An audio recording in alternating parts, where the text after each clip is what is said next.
Hey guys, Ross here, and this is a mod called Infection for Hearts of Iron 4. You can find it on the Steam Workshop pages under the same name, and it's made by a guy called Mr. KM Productions, and he has done one hell of a job on this mod. He also has a YouTube channel, which I highly recommend just to go over there, give him a subscription, because right now he's only sitting at 152, and he definitely deserves some recognition for his work that he's put into this mod. Now, this mod, what it allows you to do is play as a zombie horde to try to take over the world, or as any other nation in 1936 to stop the zombie invasion from happening.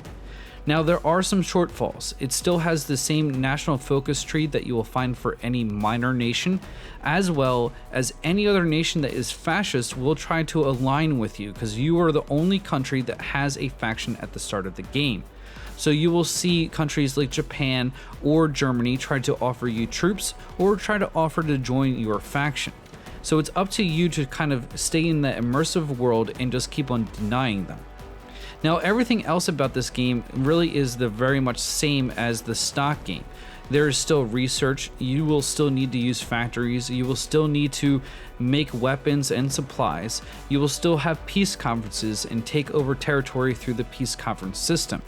But you will start out the game with over 600 divisions and 600 naval units, which will allow you to just raffle stomp across Europe and across Asia and absolutely destroy your enemies, which I have to say is extremely entertaining.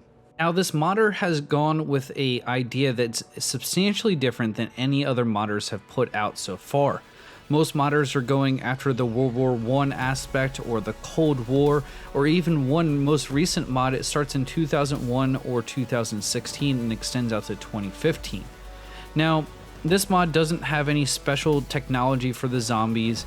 It does not have a focus tree for the zombies, but I have a lot of hope because those things can be edited and it will be just absolutely fascinating to play as a zombies and actually have a dedicated tech tree and also a focus tree. Now, the one thing he has right, in my opinion, is when you conquer a nation, like let's say you conquer Spain, you have automatically declare war 7 days afterwards, but you automatically declare war on any neighboring country. So if you take over Turkey, you get war goals on Greece, Bulgaria, Yugoslavia. If you conquer Iran, you get war goals on the British Raj, Afghanistan, and Russia. So you don't have to worry about political power, because why would you use political power as a zombie? Now, when the game first starts out, you can pretty much just absolutely crush your enemies. As the time progresses, though, the countries do become a little bit stronger, but it shouldn't really hinder you in conquering the world.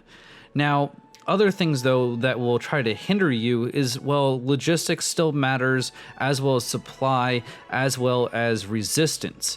And resistance is actually kind of interesting, even though it hasn't been modded yet. Just the idea of resistance actually just destroying the zombie nation.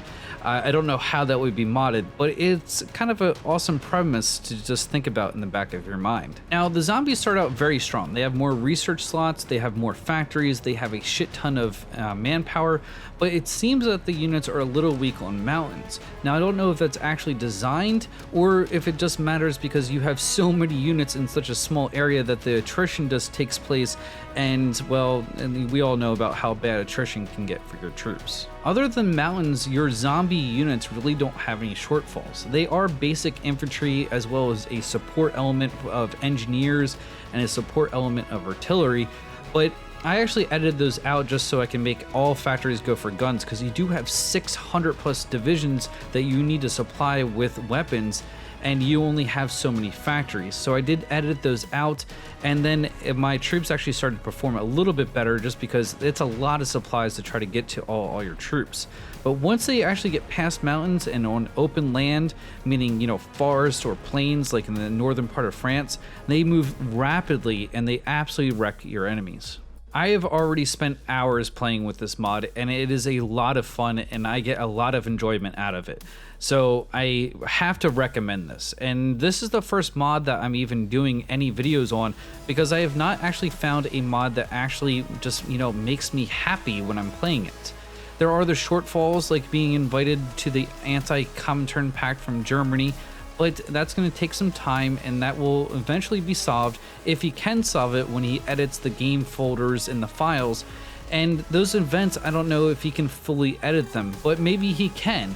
Maybe he can change it from the anti-Comintern pact to the anti-zombie pact, and suddenly everyone in the entire world is at war with you. But that would definitely be interesting. We'll end this video with one side note, and this has nothing to do with the mod itself, but just Hearts of Iron 4 in its entirety.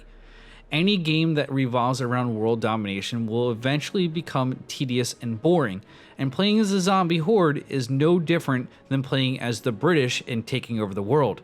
The only difference is you get an epic shit ton of troops to start out the game, and maybe you can finish a couple years earlier.